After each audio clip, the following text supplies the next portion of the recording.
ওই পাশের বাড়ি এক ছেলে, যে ছেলে A+ পাইছে, গোল্ডেন পাইছে, আর তুমি কি ছেলে যে পরীক্ষায় পাসই করতে পারো না, প্লাস তো দূরের কথা, তুমি পাসই করতে পারো না।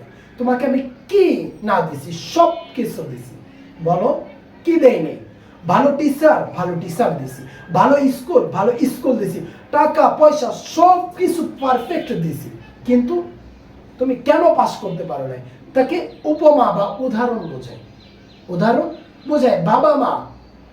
সেম আল্লাহ তাআলাও এই 17 নম্বর আয়াতে উদাহরণ দিচ্ছেন সেই ব্যক্তিকে, মাসালুকুম, তাদের উপমা, মাসালুম কামাসালিল্লাযী ইসতাওকাদা নারা, সেই ব্যক্তির উপমা।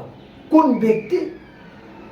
তাওকাদা নারা, যারা আগুন জ্বালালো, আগুন জ্বালালো। নার, এই আগুনটা কাকে বলে?